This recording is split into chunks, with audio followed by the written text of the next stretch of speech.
আচ্ছা, এমন একটা অবিশ্বাস্য জায়গার কথা একটা ভাবা যাক যেখানে মানুষের সবচেয়ে স্বাভাবিক পরিণতি মানে মৃত্যু সেটাই কিনা বেআইনি বা নিষিদ্ধ। শুনতে একেবারে কোনো সাইফাই সিনেমার গল্পের মতো মনে হচ্ছে, তাই না? কিন্তু অবাক করার বিষয় হলো এটা ১০০ ভাগ বাস্তব। আজ আমরা আলোচনা করব এমন এক অদ্ভুত ভৌগোলিক বিস্ময় নিয়ে যেখানে প্রকৃতি আর আইনের এক অবিশ্বাস্য লড়াই চলছে। এমন এক শহর যেখানে বেঁচে থাকাটাই একটা বড় চ্যালেঞ্জ, আর মারা যাওয়াটা সেটা আক্ষরিক অর্থেই আইনের চোখে একটা বিরাট অপরাধ। ১৯৫০ সাল থেকে এই শহরে কেউ মারা যায়নি। ভাবা যায় ব্যাপারটা। বিংশ শতাব্দীর মাঝামাঝি থেকে আজ পর্যন্ত পৃথিবীর বুকে নির্দিষ্ট এই শহরটিতে আক্ষরিক অর্থেই মৃত্যুর সংখ্যা একদম শূন্য।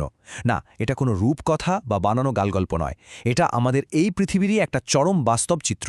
চলুন আজকের এই এক্সপ্লেনারে আমরা তথ্যসূত্রগুলো একটু ঘেটে দেখি আর এই অবিশ্বাস্য দাবির পেছনের আসল সত্যটা উদ্ঘাটন করি। ঠিক কী কারণে এমন একটা অদ্ভুত পরিস্থিতি তৈরি হলো সেটা জানলে যে কেউ চমকে উঠবেন। পর্ব ১, মৃত্যুহীন এক রহস্যময় শহর এবং এর অবস্থান উন্মোচন। তো এই রহস্যময় নরওয়েজিয়ান শহরটি আসলে কোথায়? এর অবস্থান হল মূল ভূখণ্ড নরওয়ে এবং উত্তর মেরুর একেবারে ঠিক মাঝামাঝি একটা জায়গায়। এবার একটু কল্পনা করা যাক জায়গাটা ঠিক কতটা দুর্গম হতে পারে। উত্তর মেরুর এত কাছাকাছি হওয়ার মানেই হল এখানকার পরিবেশ সাধারণ মানুষের বসবাসের জন্য যে কতটা চরম আর প্রতিকূল তা সহজেই অনুমেয়। বছরের একটা বড় সময় জুড়ে এখানে সূর্যের আলো পর্যন্ত ঠিকমতো পৌঁছায় না। চারপাশের এই কনকনে ঠান্ডা আর বরফে ঢাকার রুক্ষ পরিবেশই মূলত এমন একটি জায়গার জন্ম দিয়েছে। আর এই ভৌগোলিক অবস্থানটাই আসলে এখানকার যাবতীয় রহস্যের মূল চাবিকাঠি। পর্ব ২, শহর নাকি বরফ ঠান্ডা ফ্রিজ, এর বৈজ্ঞানিক কারণ। বলা হয়ে থাকে পুরো শহরটাই একটা অনেক ঠান্ডা ফ্রিজের মতো।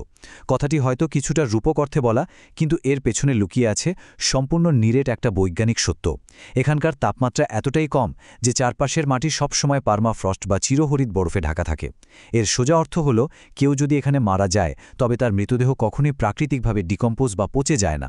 মাটির নিচে পুঁতে রাখলেও সেটা বছরের পর বছর একদম অবিকৃত অবস্থায় থেকে যাবে। আর ঠিক এই ডিকম্পোজ না হওয়ার ফলেই তৈরি হয় এক বিশাল স্বাস্থ্য ঝুঁকি।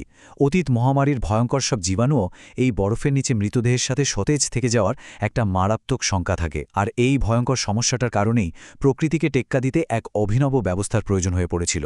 পর্ব ৩, যেখানে মৃত্যু বেআইনি এবং এর এক অদ্ভুত আইনি পরিণতি। মৃতদেহ ডিকম্পোজ না হওয়ার এই যে মারাত্মক বৈজ্ঞানিক সংকটের কথা আমরা জানলাম, ঠিক তার কারণেই স্থানীয় কর্তৃপক্ষ ১৯৫০ সালে একটা যুগান্তকারী পদক্ষেপ নেয়। তারা আনুষ্ঠানিকভাবে একটা আইন পাশ করে যার মাধ্যমে শহরের সীমানার ভেতর মৃত্যুকে পুরোপুরি নিষিদ্ধ ঘোষণা করা হয়। একটু ভেবে দেখলে ব্যাপারটা সত্যিই অদ্ভুত। মৃত্যুর মতো একটা প্রাকৃতিক অমোঘ নিয়ম যার উপর মানুষের কোনো হাতই নেই, সেটাকেই কিনা আইন করে নিষিদ্ধ করে দেয়া হলো। মানুষের তৈরি আইন দিয়ে প্রকৃতির নিয়মকে আটকে দেওয়ার এই চেষ্টাটা সত্যিই অবাক করার মতো।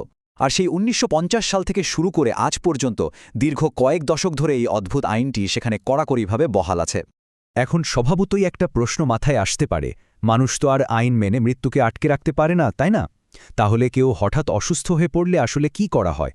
এখানকার নিয়মটি এক্ষেত্রে অত্যন্ত কড়া এবং পরিষ্কার। ধরুন প্রথম ধাপে যখন কোনো ব্যক্তি গুরুতর অসুস্থ হয়ে পড়েন এবং তার মৃত্যুর সামান্যতম সম্ভাবনাও দেখা দেয়, তখন আর এক মুহূর্ত দেরি করা হয় না। সাথে সাথে দ্বিতীয় ধাপে তাকে হেলিকপ্টার বা বিমানে করে যত দ্রুত সম্ভব আশেপাশের অন্য কোনো শহরে বা নরওয়ের মূল ভূখণ্ডে স্থানান্তর করা হয়। এই কঠোর মেডিকেল ইভাকুয়েশন প্রোটোকলের একটাই উদ্দেশ্য, যাই ঘটুক না কেন ওই ব্যক্তির মৃত্যু যেন কিছুতেই এই শহরের সীমানার ভেতর না হয়। সবকিছুই করা হয় ওই অদ্ভুত আইনটিকে অক্ষরে অক্ষরে মেনে চলার জন্য। আর পুরোর এই পরিস্থিতির সবচেয়ে চরম এবং বলতে গেলে কিছুটা হাস্যকর দিকটি হল এটি পৃথিবীর একমাত্র শহর যেখানে মারা গেলে আক্ষরিক অর্থেই মৃত ব্যক্তির বিরুদ্ধে আইনি মামলা হতে পারে। হ্যাঁ, একদম ঠিকই শোনা যাচ্ছে।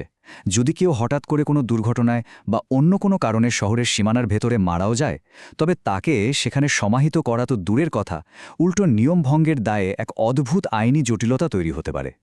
একটা সাধারণ ভৌগোলিক সীমাবদ্ধতা, শুধু একটা পার্মাফ্রস্ট বা বরফ জমাট মাটির কারণে মানুষের আইনি ব্যবস্থাকে কতটা চরম আর হাস্যকর পর্যায়ে নিয়ে যেতে পারে, এটা তার এক অসামান্য দৃষ্টান্ত। ভৌগোলিক বাস্তবতায় মানুষের তৈরি অদ্ভুত এই আইন আর বেঁচে থাকার এই নিরন্তর লড়াই আমাদের একটি গভীর ভাবনার সামনে দাঁড় করিয়ে দেয়। প্রকৃতির যে নিজস্ব শক্তি আর বাধ্যবাধকতা রয়েছে তার সামনে মানবসৃষ্ট নিয়মনীতি আসলে কতটুকু কার্যকর হতে পারে। চরম পরিবেশে টিকে থাকার তাগিদে মানুষ হয়তো অনেক কিছুই করতে পারে, কিন্তু শেষ পর্যন্ত আইন দিয়ে কি আসলে প্রকৃতির এই অমোঘ নিয়ম আটকানো সম্ভব? এই প্রশ্নটাই আজকের মতো ভাবনার খোরাক হয়ে থাক।